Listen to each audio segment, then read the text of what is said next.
ఆచార్య స్వామి అన్నారు, నువ్వనుకున్నట్టు అక్కడ కృష్ణాలయం రాదు, మహాగణపతి దేవాలయం రాబోతోంది, మహాగణపతి దేవాలయం వస్తుందన్నారు. ఏ గుడి వచ్చింది? మహాగణపతి దేవాలయం వచ్చింది. ఆయన శివుడైపోయారు. ఆయన నోటి వెంట వచ్చిన మాట నిజమైపోయేది అంతే. ఆయన నిజం చెప్పడం కాదు, ఆయన చెప్పింది నిజమవుతుంది. ఈ స్థితిని పొందడం, శివుడే ఆయన యందున్నాడు, తాను శివుడై ఉన్నాడు. ఎన్ని మెట్లు ఎక్కుతున్నాడో చూడండి. ఇది తురీయ అవస్థ, 4వ అవస్థకి వెళ్ళిపోతారు. అందుకే పీఠాధిపతులు కనబడితే 4 నమస్కారాలు, తల్లిదండ్రులు కనబడితే 1 నమస్కారం, ఈశ్వరాలయంలో 3 నమస్కారాలు శాస్త్రం విధించింది. అది ఎందుకు చేయాలి, ఏ కారణమేమి, రేపటి రోజు నేను దాన్ని అనుసంధానం చేసే ప్రయత్నం చేస్తాను. అది కూడా శివ సంబంధమైన విషయమే అంతర్గతంగా వస్తుంది మీకు. కాబట్టి చూడండి, అందుచేత చేతే సజ్జన మనస్వితివా, సాధువుల యొక్క మనస్సులు తన యొక్క స్థానముగా చేరి ఉన్నవాడెవరో ఆయనకి శివ అని పేరు. అంటే అంత సులభుడై ఉన్నవాడు. శివం కళ్యాణం తద్యోగాద్వా. శివ అన్న శబ్దానికి అర్థమేమి? శుభము, భద్రము, శోభనము, మంగళము, కళ్యాణము, శ్రేయస్సు, వీటిని శివ అని పిలుస్తారు. ఇవన్నీ పర్యాయ పదాలు, కొద్ది తేడాలతో. మీ ఇంటికి ఒక మంగళం జరగాలనుకోండి, అంటే ఉదాహరణకి పుట్టినవాళ్ళు పుట్టినట్టే ఉండిపోవాలని మనం కోరుకోం కదా. నాకో 2 బిడ్డలు ఉంటే వాళ్ళు పెరిగి పెద్దవాళ్ళు అయిన తర్వాత నాకు కోడలు అల్లుడు రావాలని ఉంటుంది. అలా కలయనాయనారు రోజు ఇంత గుగ్గిలం పట్టుకొచ్చి ఆ గుగ్గిలం వెలిగించి గుగ్గిలం ధూపం వేసేవాడు. ఆ ధూపం అంతా పూజ గదంతా నిండిపోతే అందులో కూర్చుని మార్కండేయుడు ఇలాగే వాసన పీల్చి ఉండి ఉంటాడు. ఆనాడు అర్జునుడు గబగబా వెళ్ళి తన గాంధీవం ఎత్తి కొడుతున్నప్పుడు శివుడి దగ్గరికి వెళ్ళినప్పుడు వాసనలు ఇలాగే వచ్చి ఉంటాయి అని ఆ వాసనలు పీలుస్తూ కళ్ళు మూసేసుకుని, ఇవే శంకరుడి శరీరంలోంచి వస్తున్న వాసనలు, ఇక్కడే శివుడున్నాడని రోమాంచితం అయిపోయి పరవశించిపోతూ సమాధి స్థితిలోకి వెళ్ళిపోయేలా ఉండిపోతుండేవాడు ఆయన. మీరు చూడండి, భగవంతుణ్ణి పట్టుకోవాలనుకున్నవాడు, ఏమంటే మాకు పూజ కుదరట్లేదండి, మాకు ఈ స్తోత్రం రావట్లేదండి అంటాం మనం. మన బతుకంతా ఎక్కడ ఆగిపోతుందంటే దీపంలో 2 ఒత్తులు వేయాలా, 1 ఒత్తి వేయాలా. నిజంగా తరించిపోయిన వాళ్ళు తరించిపోవడానికి ఎన్ని మార్గాలు వెతుక్కున్నారో చూడండి. ఆయన సువాసనలు పీలుస్తూ రమించిపోయాడు. శంకరుడు చూశాడు, వీడు రోజు గుగ్గిలం పట్టుకొచ్చి వేసి ఇన్ని రకాల దర్శనాలు చేసేస్తున్నాడు రా, గుగ్గిలం పొగ అడ్డం పెట్టుకుని. ఎంత చిత్రం రా ఇది. గుగ్గిలం పొగకి వీడు సమాధిలోకి వెళ్ళిపోతున్నాడు. అసలు ఈ గుగ్గిలం కొనలేని స్థితి తెస్తే ఏం చేస్తాడో చూద్దాం అనుకున్నాడు. ఐశ్వర్యం అంతా క్షీణింపచేశాడు. ఆయనకి మనస్సు శివుడి మించి పోలేదు. ఎలాగో అలా నానా కష్టాలు పడి ఇంత గుగ్గిలం తెచ్చి శంకరుడికి వేసి ఆ వాసన పీల్చేటప్పటికి సమాధిలోకి వెళ్ళిపోయాడు. ఇంక ఏముంది, మనస్సు అలవాటు పడిపోయింది. ఇంత పొగొచ్చేటప్పటికి అంతే సమాధిలోకి వెళ్ళిపోతాడు. ఎంత తేలికండది. అగరత్తు వెలిగించకుండా ఉంటాం కదా, అగరత్తు వెలిగిస్తే గుగ్గిలం అయినా సమాధిలోకి వెళ్ళిపోతాడు అంతే. ఈ స్థితి చూసి శంకరుడు భార్యాబిడ్డలు తినడానికి కూడా అన్నం మెతుకు లేకుండా చేశాడు. చూద్దాం ఏం చేస్తాడు. భార్యాబిడ్డలు పస్తులున్నారు. అన్నమో రామచంద్ర అని ఆ భార్య మహాపతివ్రత. ఆవిడ తన మెడలో ఉన్నటువంటి మంగళసూత్రాన్ని తీసి నాయనారికి ఇచ్చి, అయ్యా మీరిది పట్టుకెళ్ళి వెలకట్టి అమ్మించి డబ్బు పట్టుకుని రండి, దాంతో మనం కొన్నాళ్ళు భోజనం చేద్దామని. తప్పకుండా తీసుకొస్తానని ఆ మంగళసూత్రాలు చేతిలో పట్టుకుని శివ శివ శివ శివ అని సంతోషపడిపోతూ వెళ్ళిపోతున్నాడు. శంకరుడు ఒక పెద్ద బండిలో గుగ్గిలం బస్తాలు వేసుకుని ఎదురొచ్చాడు. మళ్ళీ దొరకవుట గుగ్గిలం, అందుకని చెప్పి బస్తాలు కొనుక్కెడుతున్నాను, ఎవరైనా కావాలంటే కొనుక్కోండి అని అరిచాడు. అమ్మ బాబోయ్, గుగ్గిలం దొరకదటని చెప్పి ఈయన గబగబా మంగళసూత్రాలు ఇచ్చేసి గుగ్గిలం బస్తాలు కొనేశాడు. పోనీ గుగ్గిలం దొరకదంటున్నారు, ఇంటికి పట్టుకెళ్ళి ఈ గుగ్గిలాన్ని దాచుకుని రోజు ఇంతంత వేద్దాం అనుకున్నాడా? నిజంగా నాడు శంకరుడు వస్తుంటే సుగంధిం పుష్టివర్ధనం, ఇదొక్కటే ఆయన సమాధికి కారణం. ఇంత గుగ్గిలం వెలిగించి మధ్యలో కూర్చుంటే అసలు నిజంగా శంకరుడు విరాట్ రూపంతో వచ్చేసినట్టు ఉండదు. కాబట్టి ఈ గుగ్గిలం అంతా వెలిగించేస్తానన్నాడు. ఇంట్లో వెలిగించేస్తే బాగుండదు, పొగలు వచ్చేస్తాయి. ఓ గుళ్ళోకి పట్టుకెళ్ళి వెలిగించేస్తే బాగుంటుందని ఈ గుగ్గిలం అంతా వేసుకుని ఓ గుడికి పట్టుకెళ్ళి ఈ గుగ్గిలం అంతా వెలిగించేసి దాని మధ్యలో కూర్చొని సమాధిని పొందేసి, కడుపులో ప్రేగులు నకనకలాడిపోతున్నాయి, తెలియదు, ఆకలి తెలియదు, శరీరం నీరస పడిపోయింది, శరీరం అంతా నొప్పులు పెట్టేస్తోంది, తెలియదు, ఇంట్లో భార్య బిడ్డలు శోషించి పడిపోయే స్థితి వచ్చింది, తెలియదు. ఆ పొగ మధ్యలో సమాధి స్థితిని పొందాడు. ఇప్పుడు నా భాషలో చెప్పాలంటే భగవంతుడు ఓడిపోయాడు. పరీక్ష పెట్టగలడా ఇహ? ఏం పరీక్ష పెడతాడు? కాబట్టి ఇహ చూడలేకపోయాడు ఆయన. అమ్మ బాబోయ్, ఇదెక్కడ భక్తి రాని గబగబా కుబేరుణ్ణి పిలిచాడు. కుబేరా, ఇలా నా పక్కన ఎన్నాళ్ళు నించుంటావు? నాకేం అవసరం లేదు. అడిగో మహానుభావుడు చూసావా, గుగ్గిలం పొగ మధ్యలో కూర్చున్నాడు, పెళ్ళం మంగళసూత్రాలు అమ్మేసి. వెంటనే వెళ్ళి ఆయన ఇంటిని బ్రహ్మాండమైనటువంటి అంతఃపురంగా మార్చేయి. భార్యకి బిడ్డలకి భూమండలంలో లేనంత ఐశ్వర్యాన్ని ఇచ్చేయి. ముందు ఉత్తర క్షణం వాళ్ళకి షడ్రశోపేతమైన భోజనం పెట్టు అనేటప్పటికి వాళ్ళ ఇల్లు మారిపోయింది. షడ్రశోపేతమైన భోజనం వచ్చింది. అయ్యో భర్త గారు ఎక్కడికి వెళ్ళారో అనుకుంటోంది ఆవిడ. అశరీరవాణి వినపడింది. అమ్మా, నీ భర్త భక్తి ముందు లొంగిపోయాడమ్మా. శంకరుడు మహదైశ్వర్యం ఇచ్చేశాడు నీకు. ఆయనో అన్నం తిందామన్న ఆలోచన లేదు. ఆ గుగ్గిలం పొగలో కూర్చునున్నాడు. ఇలాగా కూర్చునుంటే ఇప్పుడు ఎవరు మాట్లాడాలి? ఒరే నాన్న అన్నం తినరా అని. అమ్మా నాన్నగారు కోరుకున్న కోరికోటి ఉంది. నువ్వు ఎలా అయినా డాక్టర్ అయిపో. ఇంజక్షన్ చేసేశారు ఆ పిల్లకి. 3 ఏళ్ళు అయిపోయినా, 4 ఏళ్ళు అయిపోయినా, 21 ఏళ్ళు వచ్చేసినా, ఇప్పుడు నేను MBBS చదివితే రేపు పెళ్లి కొడుకు దొరుకుతాడా అని కూడా చూసుకోకుండా తల్లిదండ్రుల కోరిక తీర్చడం కోసమని వ్యగ్రతతో చదివేసిన పిల్లలా ఇప్పుడు ఆ తల్లిదండ్రులే వచ్చి చూసే అన్నం తినవే, అలా చదవకే ఆరోగ్యం పాడైపోతుంది అన్నట్టు ఎవడు పరీక్ష పెట్టాడో వాడే దిగొచ్చాడు. దిగొచ్చి ఎవడు? ఆ త్రయంబకం నిజంగా సువాసనలు వచ్చాయి. వచ్చి ఆనాడు మార్కండేయుడు బాహ్య స్మృతిని పొందాడు, ఈయన పొందలేదు. పొందకుండా కూర్చున్నాడు. ఇప్పుడు ఆ పరబ్రహ్మం ముట్టుకోవలసి వచ్చింది. ఇలాగా ముట్టుకుని కదిపాడు. ఓయ్ కలయా కలయా అని పిలిచాడు. పిలిస్తే ఆయన గభాలన బాహ్య స్మృతిని పొంది అబ్బా శంకరుడు వచ్చేసాడన్నాడు. నిజంగా కనపడితే ఇలా అరుపులు కేకలు ఉండవు. కందులంబట నీరు కారిపోతూ ఆ స్వామి పాదాల మీద పడిపోయి ఏ సుగంధిం పుష్టివర్ధనం అన్నాడు. ఆ సువాసన పీలుస్తూ అలా పడిపోయి ఉండిపోయాడు. శంకరుడు భుజాలు పట్టుకుని లేపి, ఒరే నాన్న, నువ్వు ఇంటికి వెళ్ళింత అన్నం తినరా, నా కడుపు నిండుతుంది, తొందరగా బయలుదేరరా నాయన, ఇక్కడ ఎన్ని నైవేద్యాలు పెట్టినా నాకు వంట పట్టట్లేదురా, నువ్వు ఇలా పడిపోతే తొందరగా వెళ్ళరా బాబు, నీకు ఎక్కడ లేని ఐశ్వర్యం ఇచ్చేశాను, కావలసినంత గుగ్గిలం వేసే, ముందు వెళ్ళి అన్నం తినన్నాడు. అప్పుడు ఆయన ఇంటికి వెళ్ళాడు. ఇంటికెళ్ళి షడ్రశోపేతమైనటువంటి భోజనాన్ని నాయనార్ స్వీకరించాడు. దీన్ని గుగ్గిల నాయనార్ అంటారు పెరియ పురాణంలో. ఎందుకంటే శివపురాణం చెప్పుకుంటూ నాయనార్ల చరిత్రని అనుసంధానం చేసి ఉత్తరాయణ పుణ్యకాలంలో నాయనార్ల గురించి వింటే పార్వతీ సహితుడైనటువంటి ఆ పరమశివుడు పొంగిపోయి పరవశించిపోతాడు. అందుకే లౌకికమైన ఉదాహరణలు మానేసి అవసరమైన చోట నాయనార్ల చరిత్రలే కలిపేద్దాం. ఇలా 63 మంది నాయనార్ల గురించి నేను చెప్పగలిగితే నా జన్మధన్యం అయిపోతుంది అని ఒక నాయనార్ని కలిపాను ఇవాళ. కనుక ఒకనాడు ఒక విచిత్రం జరిగింది. భక్తి అంటే ఎంత చిత్రంగా ఉంటుందో చూడండి.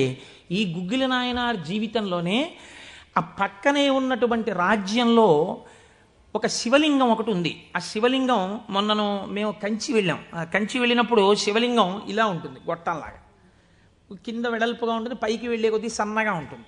అటువంటి శివలింగం ఒకటి బాగా ఎత్తుగా ఉన్నటువంటి పీఠం మీద ఉంది. ఒక చిన్న పిల్ల ఆ శివలింగం దగ్గరికి వెళ్ళింది. అరమరిక తెలియని పిల్ల. ఆ పిల్ల వెళ్ళి చేతిలో ఒక తుమ్మి పువ్వు పట్టుకుని వెయ్యాలనుకుంది. ఆ పీఠం పట్టుకుంది, ఎగిరింది, ఎక్కింది, అందలేదు. ఆ పిల్ల ఏడుపు మొదలెట్టింది. ఏడుపు మొదలెట్టి శివా శివా నువ్వు నాకు అందట్లేదు, పువ్వు ఎలా వేయనంది. శంకరుడు ఆ భక్తికి పరవశించిపోయాడు. ఇది భగవంతుడు దేనికి కట్టుబడతాడు? ఆ భక్తికి కట్టుబడతాడు. వెంటనే ఇలా ఉన్న శివలింగం ఇలా వంగిపోతే ఆ పిల్లకేం తెలుసు? శివలింగం వంగిపోయింది నా కోసం అనేది. చిన్నపిల్ల పొంగిపోయి తప్పట్లు కొట్టేసి కాసేపు ఆడేసి 2 పువ్వులు వేసేసి వెళ్ళిపోయింది ఆ పిల్ల. మరునాడు యథాలాపంగా అనేక శివలింగాలు ఉంటుంటాయి కదా గుళ్ళో. ఈ శివలింగం వంగడంలో లోపలున్న శివలింగం కూడా వంగిపోయింది. అర్చక స్వామి చూసి భయపడిపోయాడు. ఇదేంటి శివలింగం ఇలా వంగిపోయిందని మహారాజుకు తెలిసింది. ఇది ఏదో అరిష్టం జరుగుతుంది, శివలింగం వంగింది ఏమిటని భయపడ్డారు. ఈ శివలింగానికి వంపు దిద్దిలా పైకి తీయాలి. వాళ్ళకి ఉన్న తెలివితేటలు ఏమిటంటే ఈ వంగిపోయినటువంటి శివలింగానికి పెద్ద పెద్ద ఇనప గొలుసులేసి ఏనుగులకు కట్టి లాగించారు. ఇన్ని ఏనుగులు ఇనపగులు ఇవన్నీ నేను పుక్కిట పురాణాలు నా సొంతంగా చెప్తున్నాను అనుకుంటున్నారా? ఈ దేవాలయాలు ఉన్నాయి ఇప్పటికీ. నా జీవితంలో ఈశ్వరుడు అనుగ్రహిస్తే ఎప్పటికైనా ఈ 63 నాయనార్ల శివాలయాలు దర్శనం చేయాలని నా కోరిక. ఈ వంగిపోయిన శివలింగాన్ని ఇనప గొలుసులో పెట్టి ఏనుగులు లాగుతుంటే గొలుసులు తెగిపోయాయి. శివలింగం వంపు దిద్దబడలేదు. ఇది ఎవరో గుగ్గిల్ నాయనారికి చెప్పారు. శివలింగం వంగిందిట, ఇనప గొలుసులేసి లాగుతుంటే గొలుసులు తెగిపోతున్నాయిట. ఆయన ఎంత బాధపడిపోయి కింద పడి ఏడిచి దొల్లేశాడు. శంకరా, మీ కంఠానికి ఇనప గొలుసులేసి ఏనుగులతో లాగారా? ఎంత ఒరిసిపోయిందో ఆ కంఠమని. అంతే, విన్న చోటు నుంచే పరిగెత్తి పారిపోయాడు పక్క రాజ్యానికి. పారిపోయి గుళ్ళోకి వెళ్ళి అన్నం లేదు, నీళ్లు లేవు, ఒగరుస్తూ ఒంటి నిండా చెమటలు పట్టుకుని, ఈశ్వర, మీకు జరిగినటువంటి అపరాధం నా శరీరమునకు పొందేటటువంటి ఖేదంతో పోవాలని మీ వంపు దిద్దడం కాదు, మీ వంపు దిద్దడానికి మీకు ఇనప గొలుసు లేచి లాగినప్పుడు మీ కంఠం నొక్కుకుని ఉంటుంది, ఆ శిక్ష నేను అనుభవిస్తానని ఒక గొలుసు, తన మెడలో ఉన్నటువంటి గొలుసుని శివలింగపు వంపుకేసి గట్టిగా లాగాడు, తన కంఠం ఒరిసిపోయి తెగాలని. తన కంఠం తెగలేదు, శివలింగం వంపు ఇలా పైకి లేచిపోయింది. ఆ వంపు దిద్దినటువంటి వాడు గుగ్గిల నాయనారు. ఇప్పుడు మీరు నాకు చెప్పండి, బ్రతికున్న నాళ్ళు గుగ్గిల నాయనారు ఏం చేశాడు డబ్బు సంపాదించడానికంటే ఎవ్వరికీ తెలియదు. ఇంట్లో పర్సులోంచి 10 రూపాయలు తీస్తే 1000 రూపాయలు మళ్ళీ ఇంకో రూపంలో వచ్చేస్తుండేవి. అంత చిత్రంగా ఆయన మహదైశ్వర్య సంపన్నుడై, అందుకే అంటారు శాస్త్రంలో, ఐశ్వర్యము కావాలన్నవాడు శివారాధన చెయ్యాలి. శివారాధన అపారమైన ఐశ్వర్య హేతువు. అందున దక్షారామం లాంటిదైతే గొప్ప భోగస్థానం కూడా. అంత ఐశ్వర్యంతో జీవిస్తూ శివభక్తిని విడిచిపెట్టలేదు. శివభక్తితో ఐశ్వర్యంలో ఉన్నాడు. అంత్యమునందు తేలికగా శరీరం విడివడి హాయిగా పరమశివుని యొక్క పాదములలో కలిసిపోయాడు. ఇప్పుడు మీరు చెప్పండి, అమరకోశంలో మహానుభావుడు అమరసింహుడు శివశబ్దానికి సజ్జనుల యొక్క మనస్సు రమించేటటువంటి స్వరూపము కలిగిన వాడు అని శివశబ్దానికి అర్థం చెప్పడంలో ఎంత గంభీరమైన అర్థం ఉందో మీరు చూడండి. శివశబ్దము సజ్జనుల యొక్క మనసు రమించు స్థానము. ఎలా రమిస్తుంది, దేనివల్ల? దానికి ఈ కారణం ఆ కారణం అని చెప్పడం కుదరదు. మీకు మనస్సుంటే, భక్తి ఉంటే ఒక్క కారణం చాలు. ఏదో ఒక కారణంతో శివుని యందు మనసు రమిస్తే వాడికి సమస్తమైనటువంటి ఐశ్వర్యము కలుగుతుంది. ఇహము నుండి పరము వరకు, మోక్షము వరకు పొందగలడు. కాబట్టి అటువంటి స్థితిని ఇయ్యగలిగినది. 3వ నిర్వచనంలో అంటారు, చేతే సజ్జన మనస్వితివా, సాధువుల యొక్క మనస్సు యందు తానుండువాడు. ఇప్పటి వరకు సాధువులు తమ మనస్సు శివుని యందు పెట్టారు. ఇప్పుడే స్థితి కెడతట. ఇదే భృంగీచ్ఛా నటనోత్కట కరిమదగ్రాహీ స్ఫురన్మాధవా హ్లాదో నాదయుతో మహాసితవపు పంచేషు బాణాధృత సత్పక్షస్సు మనోవనేషు నపునః సాక్షాన్మదీయే మనోరాజీవే భ్రమరాధిపో విహరతాం శ్రీశైలవాసీ విభుహో అని పిలుస్తారు శంకరాచార్యులు వారి శివానందలహరిలో. లోపల ఉండేటటువంటి హృదయ పద్మము పరిశుద్ధముగా భక్తి అన్న తేనెతో నిండి ఉంటే 2 గండు తుమ్మెదలు వస్తాయి. పార్వతీ పరమేశ్వరులనే గండు తుమ్మెదలు వచ్చి విహరిస్తుంటాయి అక్కడ తేనె కోసం. ఇప్పుడు ఎవరి మనస్సు నిరంతరము శివనామము పట్టుకుని రమించిపోతోందో, ఎవరు శృతి ప్రమాణము చేత పరవశించిపోతున్నారో అటువంటి వారి మనస్సు యందు పరమశివుడే వెళ్ళి చేరి ఉంటాడు. అంటే ఆయనే శివుడైపోయి ఉంటాడు. ఇది నోటితో చెప్తే చాలామంది అందుకుని ఉంటారు, కానీ నేను దీనికి కూడా ఒక ఉదాహరణ ఇచ్చే ప్రయత్నం చేస్తాను. చంద్రశేఖర పరమాచార్య స్వామి వారికి నడిచే దేవుడు అని పేరు. మహానుభావుడు, ప్రాతస్మరణీయులు. మొన్నట్నే మేము కంచి కామకోటి పీఠానికి వెళ్ళి స్వామివారి బృందావనం దగ్గర ప్రణిపాతం చేసి వచ్చాం.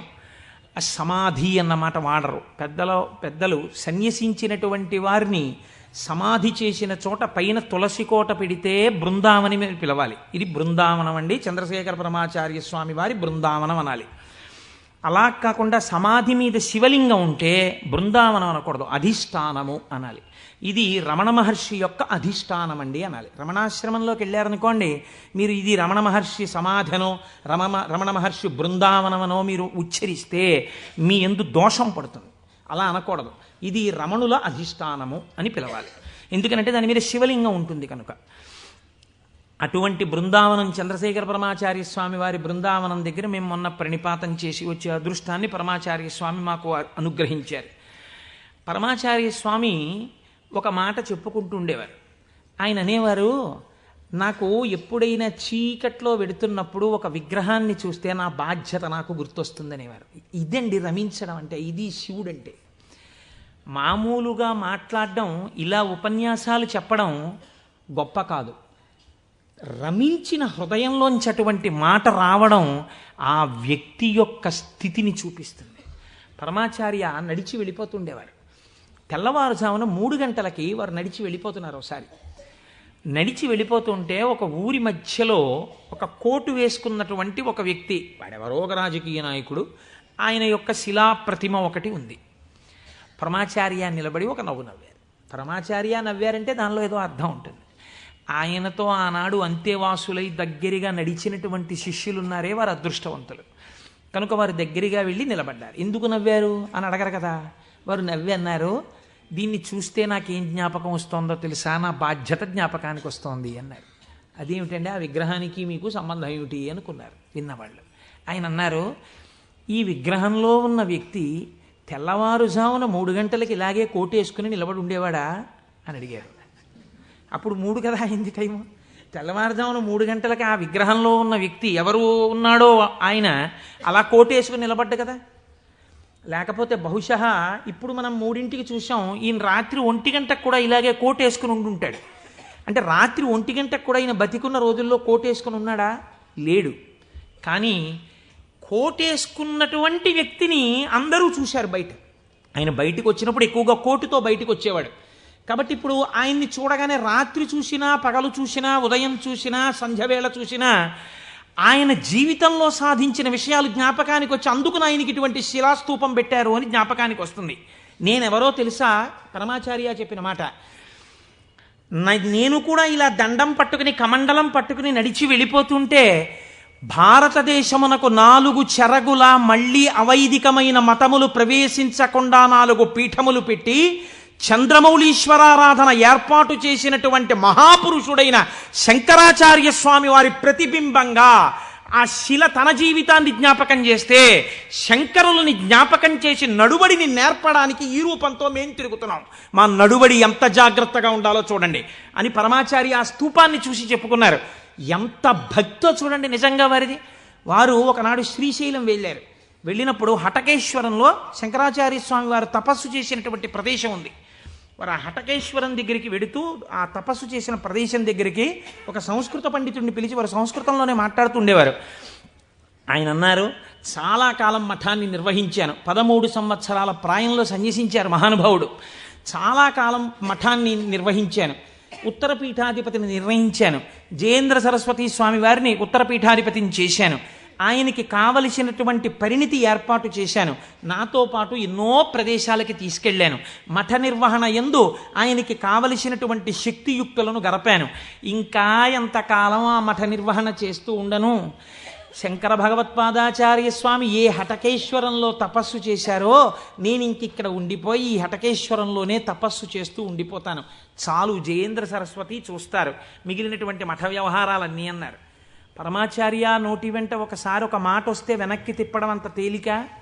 ఆనాడు వారు హటకేశ్వరంలో ఉండిపోకుండా ఎంత మందో వెళ్ళి బతిమాలితే వారు మన ఆంధ్రదేశానికి వచ్చి పర్యటన చేశారు. ఆ సమయంలో చూడండి, ఎంత మఠాధిపత్యం ఉన్నా, శంకరాచార్య స్వామి వారి పరంపరాగతమైనటువంటి పీఠానికి ఆధిపత్యంలో ఉన్నా, ఇలా అడుగేస్తే జగద్గురు చంద్రశేఖర పరమాచార్య స్వామి వస్తున్నారని రోడ్లకి ఇరుపక్కల కొన్ని వేల మంది నిలబడి నమస్కారాలు చేసి నీరాజనాలు ఇచ్చినా వారికి దానికన్నా హటకేశ్వరంలో కూర్చుని శ్రీశైల మల్లికార్జునుడి గురించి తపస్సు చేసుకోవడం, జపం చేసుకోవడం ఇష్టంగా అనిపించింది. అంటే ఎన్ని ఉన్నా మనస్సు ఏది కోరింది? ఆ శివుణ్ణి కోరింది గురువులైన శంకరాచార్యుల వారిని కోరింది. అలా కోరింది కాబట్టే ఈనాటికి వారు నడిచే దేవుడయ్యారు. అందుకే ఈ శివమహాపురాణం చిట్ట చివరిలో బహుశः ఆంధ్రదేశంలోనే కని విని ఎరుగని రీతిలో పార్వతీ కళ్యాణం మనం చెయ్యబోతున్నాం కాకినాడ పట్టణంలో. కాకినాడ పట్టణం సువర్ణాక్షరాలతో లిఖింపబడిందండి. మనం అందరం కలిసి ఇక్కడి నుంచి కొన్ని వేల కార్డులు పోస్ట్ చేశాం తరిగొండ వెంగమాంబ గారి గురించి. అది తిరుమల తిరుపతి దేవస్థానంలో నిస్సందేహంగా కదలిక తీసుకొచ్చింది. కె విశ్వనాథ్ గారిని పిలిచి సదస్సు నిర్వహించి నాకు పేపర్ కటింగ్స్ వచ్చాయి తిరుపతి నుంచి. తరిగొండ వెంగమాంబ గారి బృందావనాన్ని సందర్శనీయ స్థలంగా తిరుమల తిరుపతి దేవస్థానం మార్చబోతోంది. మనం చేసినటువంటి ఒక మంచి పనికి వేసిన విత్తనం మనకి పేపర్లు అక్కర్లేదు, మన పేర్లు వెయ్యక్కర్లేదు.